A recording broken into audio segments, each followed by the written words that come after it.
যশোরের কোনো চিহ্নিত সন্ত্রাসী প্রথম দ্বিতীয় তৃতীয় সারির সন্ত্রাসীর জায়গা বিএনপি এবং কোনো অঙ্গ এবং সহযোগী সংগঠনে হবে না।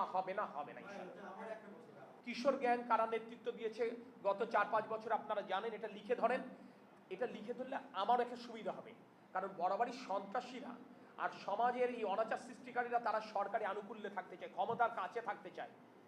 তারা তাহলে আমার কোনো নেতাকর্মীর ঘাড়ে উঠতে পারবে না। আমরা এখানে কঠোর বার্তা দিয়েছি, তারপরে বোঝেন এটাই রাজনীতি। আমার প্রয়াত পিতা বলতেন, যারা ভোটের রাজনীতি করে তাদের দুর্ভাগ্যটা কি জানেন, যে মসজিদের ইমাম সাহেবের ভোটের মূল্য এক, ওই রাস্তার ছিনতাইকারী ভোটেরও মূল্য এক।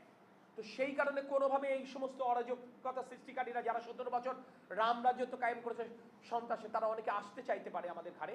আমরা সতর্ক। আমাদের দল আনুষ্ঠানিকভাবে বলেছে কোনো যোগদান হবে না, কোনো অনুপ্রবেশকারী সুযোগ নেই। স্টিল আপনারা যদি এই সন্ত্রাসীদের মুখোশটা উন্মোচন করে দেন নতুন করে, কারণ এই জেলা প্রশাসন এবং পুলিশ প্রশাসন তো অল্পদিন যশোরে এসছে, তারা হয়তো জানে না, তাহলে তারা এই তথ্যটা সহায়তা পাবে, তারা নিশ্চয়ই এখানে কার্যকর ভূমিকা রাখতে সক্ষম হবে আমি মনে করি। বাবা মার একমাত্র সন্তান, ছেলেটির নাম শান্ত, সে একটি মাদ্রাসা থেকে হাফেজি পড়েছে।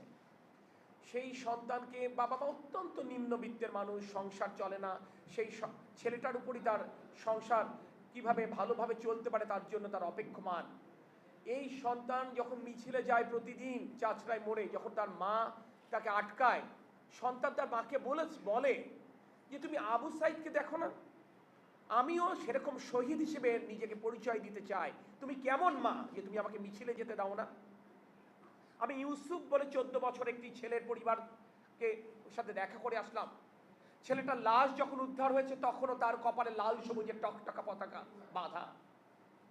এক একটা স্মৃতি মানুষের বাসায় কাজ করে। এমন একজন মহিলার সাথে দেখা করলাম, বাবাকে ফাঁকি দিয়ে রান্নাঘরে কাপড় পাল্টে যে মিছিলে যেত।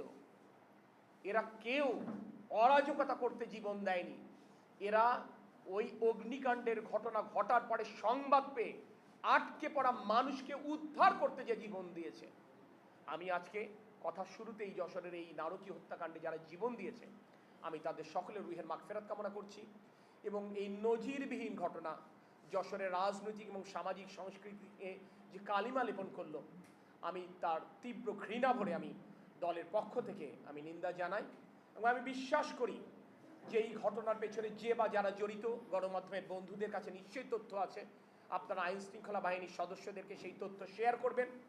প্রকৃত অপরাধী কারা সেটা চিহ্নিত হবে এবং একটি দৃষ্টান্তমূলক শাস্তির নজির গণতান্ত্রিক বাংলাদেশে স্থাপিত হবে, যাতে করে এই ধরনের ঘটনার পুনরাবৃত্তি কেউ ঘটাতে না পারে।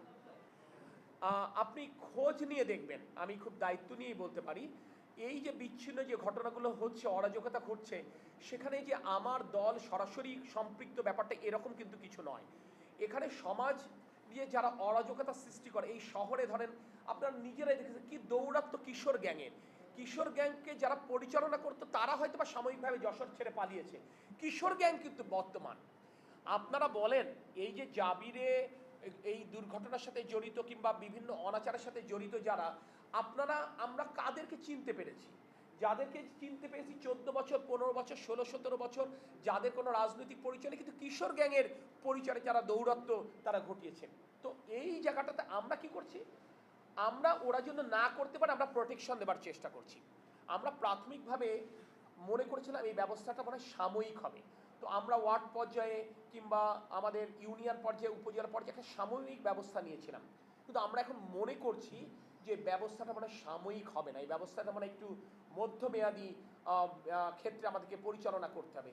সেই কারণে আমাদের নেতা জনাব তারেক রহমানের নির্দেশে আমরা সকল উপজেলা, সকল ইউনিয়ন, পৌরসভার প্রত্যেকটা ওয়ার্ড পর্যায়ে আমরা এখন শহর পর্যায়ে আমরা যেটা করছি সেটা হচ্ছে মহল্লা সুরক্ষা কমিটি, এবং আমরা গ্রাম পর্যায়ে যেটা করছি গ্রাম সুরক্ষা কমিটি। আপনি জেনে খুশি হবেন যে সদর উপজেলার সকল গ্রামে গতকাল রাত নাগাদ আমাদের এই গ্রাম সুরক্ষা কমিটি তৈরি হয়ে গেছে, এবং আগামীকাল সন্ধ্যা নাগাদ আমরা আশা করছি যে আমার যশোর পৌর এলাকায় মহল্লা সুরক্ষা কমিটি গঠন হয়ে যাবে। একইভাবে আমাদের উপজেলাগুলো এই কাজ শুরু করেছে। যশোর জেলা বিএনপি আনুষ্ঠানিকভাবে গতকাল চিঠি দিয়েছে, তারা কাজ শুরু করবে, হয়তো এই সপ্তাহের মধ্যে কাজ শেষ হবে। খুলনা বিভাগ তাই এই কমিটি শুধুমাত্র বিএনপি নিজেরা বিএনপি উদ্যোগ নিয়েছে। এই কমিটিতে বিভিন্ন শ্রেণী পেশা, বিভিন্ন সামাজিক সাংস্কৃতিক সংগঠনের নেতৃবৃন্দ, বিভিন্ন রাজনৈতিক দলের নেতৃবৃন্দকে আমরা সম্পৃক্ত করে একটি সার্বজনীন চেহারা দেওয়ার চেষ্টা করছি। বিশেষ করে যে ছাত্ররা আন্দোলন করেছে সেই ছাত্র প্রতিনিধিদেরও আমরা সম্পৃক্ত করবার চেষ্টা করছি। কারণ এই সমাজ, এই দেশ, এই রাষ্ট্র আমার একার নয়, এটি আমাদের সকলের, সকলকে নিয়েই এই পরিবেশটি ভালো করবার চেষ্টা করছি।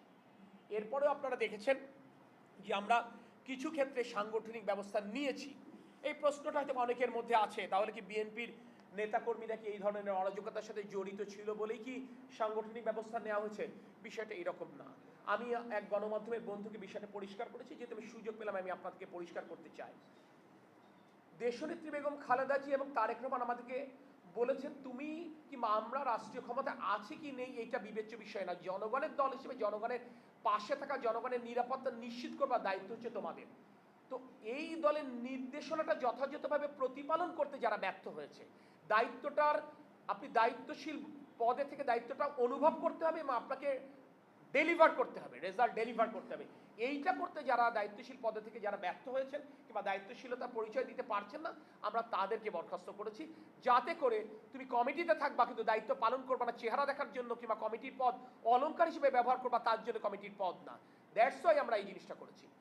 আপনি নিশ্চয় জানেন, তারপরে আমি বলি, এই কাজের পাশাপাশি আমরা যেটা করেছি, আমরা যেমন আমার রাজনৈতিক কর্মীরা, ভিন্ন রাজনৈতিক দর্শনের মানুষ কিংবা বিভিন্ন ধর্ম বর্ণের মানুষের নিরাপত্তা নিশ্চিত করছে, আমরা জানি যেটা আমাদের একার পক্ষে সম্ভব না বলে ধরুন এখন একটা প্রাতিষ্ঠানিকরণ করবার চেষ্টা করছি।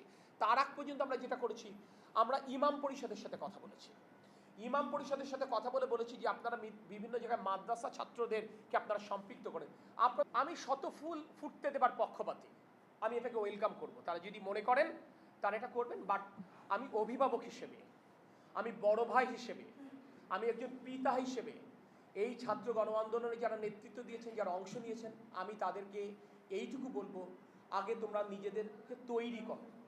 এই দেশকে যদি তোমরা কিছু দিতে চাও, এই দেশের যদি কার্যকর কোনো পরিবর্তন আনতে চাও, তোমরা তোমাদের পড়ালেখা শেষ করো, তোমরা উচ্চশিক্ষায় শিক্ষিত হও, তোমরা তোমার এক্সট্রা কারিকুলার অ্যাক্টিভিটিসের মাধ্যমে নিজেদেরকে স্কিল ডেভেলপ করো, যাতে করে আমরা যে যোগ্যতা নিয়ে রাজনীতিতে এসেছি, তোমরা মেধাবী, তোমরা আরও উচ্চ শিক্ষিত হয়ে আরও বেশি যোগ্যতা সম্পন্ন হয়ে তোমরা যদি আসো, আমি মনে করি দেশ উপকার পাবে।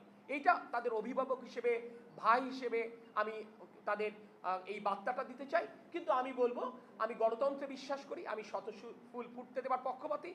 যে কোনো রাজনৈতিক দলের আসবার, নতুন করে আসবার তাদের স্বাধীনতা আছে এবং আমরা বিএনপির তরফ থেকে তাদেরকে স্বাগত জানাবো। তাকে বলেছে যে তোমার ভাই নিজে কিছু করবে না, আমাদেরকেও খেয়ে পড়ে বাঁচতে দেবে না, আর কতদিন অপেক্ষা করব বলেছে। এটা তো ও ক্ষোভে বলেছে, আবেগে বলেছে, বলুন, কোনো অসুবিধা নেই। আমি খুব আশাবাদী হচ্ছে এই কারণে, আমি দেখছি যে মানুষের মধ্যে এখনো বিবেক কিছুটা হলে জাগ্রত রয়েছে। আমি দেখতেছি যে মানুষ হিসেবে মিনিমাম কিছু গুণ, আমি মনে করছিলাম সব মানুষ মনে হয় নষ্ট হয়ে গেছে, আমি দেখছি যে না, মানুষের মানবিক গুণাবলী এখনো কিছুটা অবশিষ্ট আছে। সে কারণে আমি দেখলাম যে প্রধান বিচারপতি সহ আপিল বিভাগের 5 জন পদত্যাগ করলেন, আমি দেখলাম বাংলাদেশ ব্যাংকের গভর্নর পদত্যাগ করলেন, আমি দেখলাম ঢাকা বিশ্ববিদ্যালয়ের ভিসি পদত্যাগ করলেন। আমি আশাবাদী যে মানুষের বিবেক জাগ্রত হবে এবং যারা এই অবৈধ প্রক্রিয়ায় বিভিন্ন গুরুত্বপূর্ণ জায়গায় অধিষ্ঠিত আছেন, তারা বিবেকের তাগিদে, বিবেকের তাড়নায় তারা পদত্যাগ করবে।